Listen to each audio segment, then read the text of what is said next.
Hello and welcome to Big Dash Knows. Big Dash knows what? New York Giants football. Let's go. At least I thought I knew New York Giants football. Maybe I don't. Maybe I don't. And you know what? That's okay. That's okay. But you guys, you see the thumbnail. You see the thumbnail. We are 4 weeks into the season, 4 games into the season. That's a quarter of the season. And like Tom Coughlin, he separates the season in the quarters. We have 4 games done. We have a quarter done. You see the thumbnail. Let's talk about the grades. Now, we'll be breaking this up into 2 parts. I'm going to do the offensive grades and then the defensive grades. And again, these are the starters. Talking about the starters now. And just see, exactly where the New York Giants are at right now. Also, I know that everybody does not see football the same. People have certain biases, possibly favoritism, whatever you want to call it. So I'm not going to give grades just off of me. I'm not going to do that. What I'm going to do is I'm going to use the one source that everybody loves to use, and that's going to be PFF. Even though I do not agree with PFF all the time because I don't believe it tells the whole story. But yeah, I'm gonna put this out there.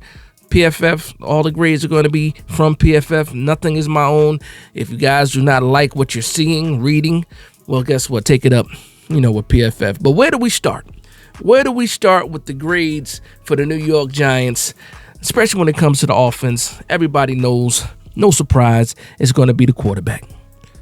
It's going to be the quarterback. So let's go ahead and throw up these grades for Mr. Daniel Jones. So Daniel Jones, starter of the New York Giants. And when you look at the grades, it looks similar to what we've seen before. Absolutely. So his overall grade is going to be a 66.7. I do have my handy dandy notebook here. His passing grade is going to be 63.5. And again, this is 4 games in. And then his running grade is 73.3. So his highest grade as far as offensive production is going to be on the running side. And we haven't seen Daniel Jones run a lot, or at least we haven't noticed it a lot this season like we've seen in the past. He's been staying in there. He's been trying to sling it and be a little smart with it, but he's not running. Is that because of the knee, confidence? Possibly. But you know what? He does take off when he needs to take off. Still looks awkward when he's sliding, though. To add to that, so with that grade, Daniel Jones is ranked the 20th quarterback out of, as far as snaps go, 34 quarterbacks that have grades on them, right now. So he's ranked 20th. So that puts him exactly where a lot of people thought he would be. He might be a little bit better to some people than where they thought he would be. He might be a little bit worse, but 20 sounds about right for where this season is going right now. Now, this is not just record reflected. Obviously not. But when you look at this, yeah, he's ranked 20th. So let's dig down a little bit further, right? So he is 4th in attempts. He is 13th when it comes to yards, 17th when it comes to touchdowns. So he has a total of 144 attempts. Like I said, he's ranked 4th for the attempts. His yardage, he has not cracked 1,000 yards yet, but he is just there. He might crack 1,000. He should crack 1,000. Yeah, he really should crack 1,000, playing against Seattle. So he has 881 yards right now, 4 touchdowns and 3 interceptions. And again, he's 13th in yards, 17th in touchdowns. Okay, so when you look at his attempts versus yards, something ain't adding up. It's a lot of dinking and dunking going on, because that's a lot of attempts to be ranked 4th in attempts, but only, 13th in yards. Yeah, that's a lot of dinking and dunking. But again, it is what it is. So Daniel Jones, man, how do you feel about Daniel Jones' grade? He's still in the 60s. It's not where we need our franchise $40 million quarterback to be. We got to be in at least the high 70s is where we need Daniel Jones to be. Again, we're only 4 games into the season. Can he get there? Maybe. Could he absolutely not get there? Maybe too. But that's the quarterback. Moving right along, let's talk about these running backs. So we have Devin Singletary. His grade is going to be a 62.8 overall, 61.5 for the run, 58.2 in receiving. He has a pass block grade of 75.5. And guess what? That's pretty high. That's his highest. Him pass blocking might be his strong suit. Also, you see Great Air. He has a 59.0 overall grade, and he's right above Tracy, and Tracy has a 54 overall grade. Now, let's talk about these running backs a little bit.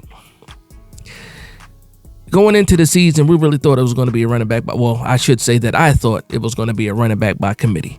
It wasn't going to be a swap of what Saquon Barkley was going to get you versus what Devin Singletary can get you. But 4 games in, Devin Singletary is looking like, as far as the workload goes, they treat him like the prime running back. He's getting all the carries. The other guys are just getting the scraps left over, and I don't think the New York Giants can survive doing that. I don't think that Devin Singletary is that type of back, but we're treating him that way. So just looking at his numbers right now. So Devin Singletary ranked 45th in regards to running backs in the league. 56 carries, that's 15th. 221 yards, that's 20th. 2 touchdowns, that's 14th amongst running backs. And then his yards per carry is 3.9, and he's tied for 31st. And he also has the 2 fumbles. So that's Devin Singletary right there. And that's one of the reasons why this running back by committee thing needs to really be a running backs by committee thing. Whether it's Tracy, whether it's Gray, whoever, they have to mix it up. They do need to let some of these backup running backs, get a groove of the game. You're feeding the ball to Devin Singletary, and then you're bringing Tracy in for 2 or 3 downs. You're bringing Gray in for 1 down, and no wonder they're not catching any kind of stride or catching any kind of fire, because they're not getting the snaps that they need to do that. Now, I understand you're trying to win games, so ultimately, if these guys are not successful, then they shouldn't be playing as much. But Devin Singletary has not been the cleanest. He did have 2 big fumbles, 2 very, very big fumbles that cost us some momentum, in some games. But what are we doing? Like, what are we doing? It should be running back by committee, and we're not seeing that. We're not seeing that at all. Tyrone Tracy did have a couple of flashes in the game last week. He had the nice reception for, I believe it was like 21 yards. He had 1 target, 1 reception for like 21 yards against the Cowboys. Thought he was going to have a bigger impact than that, but it's all about, the reps and the chances that you get. Now, people do critique Tracy a little bit. He does run kind of high. You see that especially when he's trying to run in between the tackles. He did not have success against the Dallas Cowboys, the few attempts that he did have up the middle, but he shows his versatility and how he should be used. And again, as an extension to the running game, the short pass game, get him involved, wheel routes and stuff like that. That's where you want Tracy to excel, but we're still not quite seeing that yet. And there's a lot of questions on why. So moving along, next we're going to talk about the tight end room. I'm not going to talk about the wide. Everybody wants to talk about the wide receiver. I'll talk about the wide receiver soon, but I want to talk about this tight end room because I'm so disappointed in this tight end room right now. So disappointed in the usage of the tight ends right now as well, and that's all about coaching and scheme. The offensive line has done nothing to show Brian Dable that they can't be trusted in protecting Daniel Jones. So the tight formations, I think we can get away from that. We can get into more 11 personnel and stretch out the defenses is what I think should happen. And we're just not utilizing these tight ends. But when you look at the grades speak for themselves. So it's kind of funny because the guy that's getting the least amount of snaps, and that's Daniel Bellinger, has the highest grade so far. But it's crazy because he does not have enough snaps to actually, get ranked with amongst tight ends. So right now they have, what is it? What did they have? 76 tight ends that have grades on them, according to PFF, right? And Daniel Bellinger can't even get, a rank, not a grade, a rank. But Daniel Bellinger right now is the highest graded tight end on the New York Giants. He has 64.2 overall, 64.3 as far as his receiving grade. He has a pass blocking grade of 72.5 and a run blocking grade of 67.3. So that's Daniel Bellinger. And again, the stats not even worth putting up. Chris Manhertz ranked 59th out of 76 tight ends with a 50.8 overall grade, 47 receiving grade, pass blocking grade of 78.9, and a run blocking grade of 53.5. So right now, just look at those numbers next to Daniel Bellinger. The only number he's beaten Daniel Bellinger on is pass blocking. And then the rookie, Theo Johnson, is ranked 72 out of 76 tight ends that are able to be ranked with enough snaps. His overall grade is 42.2. That's his overall grade. Receiving grade, 44.6. Pass blocking grade, 65.6. Run blocking grade of 42. Those numbers are not good at all. Those numbers are below pedestrian, subpar. And the snap count is crazy when it comes to the tight ends. I don't know what's going on with Daniel Bellinger.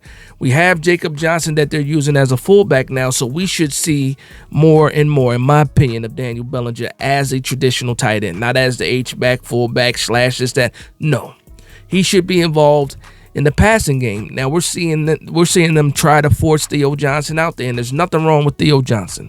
He is a rookie. He is trying to develop. Those that followed him in college know that he didn't have the production in college either, but they thought it was because of his uses. He wasn't used a lot at Penn State. Now we're seeing him being the starter for the New York Giants, but the guy that's third as far as snaps go, Daniel Bellinger, has a higher grade than these guys. And again, once the more your grade is affected, by the more reps you get. So Daniel Bellinger doesn't have as many reps as Theo Johnson, so the grade is skewed to that point. But when I'm watching the game, I'm looking at Daniel Bellinger and I'm looking at Theo Johnson. I really do think Daniel Bellinger should be starting over Theo Johnson. And by, what I mean by starting is, being the first tight end out there, because you're still going to be using 2 tight ends. In the Giants' case, you're going to be using 3 tight ends often. Still kills me that these guys are doing that. But we have to get better production, better usage out of the tight ends. You see it in the grades. It's not where we need it to be. What are we going to do with these tight ends? Hopefully we're going to use them. That's what I'm hoping for. So now let's talk about the offensive line. Now the offensive line grades, go ahead and throw them up there. Nothing to write home about, but definitely better as a whole than what we've been used to. Surprised at some of the dips for some of these guys, but again, when the offense isn't producing as a whole, you're going to start to see some lower grades, in my opinion. Again, this is 4 games in. This is according to PFF in the grades. So right now, our number 1 tackle, Andrew Thomas, is ranked 20th out of 77 tackles that have grades on them with a rank. Overall grade of 72.1. Wow. That's way lower than I thought it was going to be. Pass blocking grade of 69.4. Run blocking grade of 71.8. What is going on right now? What is going on with Andrew Thomas? And this is what I'm talking about when I say most cases I don't agree with PFF. Looking at those grades and then watching these games, I don't think that Andrew Thomas is having issues at all. He's faced some stiff competition in Myles Garrett, but he held up. He faced some competition against the Dallas Cowboys, but again, he held up. I don't think the grades reflect that. But again, go argue with PFF. Don't argue with me. JMS is ranked 21st out of 35 centers with a grade on him. His overall grade is, with a ranking as far as snaps go. JMS's overall grade is a 61.7. That is up from last year, not where it needs to be. He has a 49.2 pass blocking grade. That is not good at all. I would say a lot of that has to do with that first game against the Minnesota Vikings. But I still don't believe that he's doing that bad. And again, this is PFF, not me. And then his run blocking grade is 65.3. Again, that goes along with the average there. That pass blocking grade is really what's bringing him down as far as his overall grade. But for the people that have been watching these games, you tell me, has JMS been a problem to you? I don't think he has. He hasn't stood out. They haven't been calling his name a lot. And when you're an offensive line, you don't want your name to be called out a lot, because when your name is getting called out a lot, that means you're messing up. So I don't think JMS is as bad as these grades are showing. But again, that's PFF. That's not me. Next on the list, we have John Runyon. He is ranked 50. He's ranked 51 out of 70 when it comes to ranked guards. with the overall grade of 59.1 overall. So that is not good at all. His pass blocking grade is 66.8, and his run blocking grade is 53.2. So we need better production out of John Runyon. It is what it is when it comes to this offensive line. Again, this is not telling the story as a whole for the offensive line, because I don't think the offensive line is as bad as these grades. But again, that's PFF. Next, we're talking about Jermaine Illuminor. Jermaine Illuminor is ranked 57 out of 77 with a grade of 57.0, and a pass blocking grade of 65.1, and a run blocking grade of 55.1. And I think that Illuminor is a bright spot in comparison to what Evan Neal was doing when he was playing, especially his rookie year, and then before he got hurt last year. I think that Jermaine Illuminor is an absolute upgrade. What is Illuminor doing, really? The grades are telling me something totally different. But when I watch these games, and again, the eyeball test versus the analytics, I think that Jermaine Illuminor is holding up pretty well. He did have a penalty or two, this season, but nothing that warrants a 57 overall grade. But again, I don't know any better. I'm just a guy on YouTube. I'm not an analyst. And lastly, we got Greg Van Roten, and this guy I think is probably the weakest link on his offensive line, ranked 62nd out of 70, guards, with an overall grade of 51.7, pass blocking grade of 52.9, and then a run blocking grade of 51.8. So these guys, Greg Van Roten, the best option right now. I guess some people argue that Stinney can probably produce better than Greg Van Roten, but you do have that chemistry between Van Roten and Illuminor.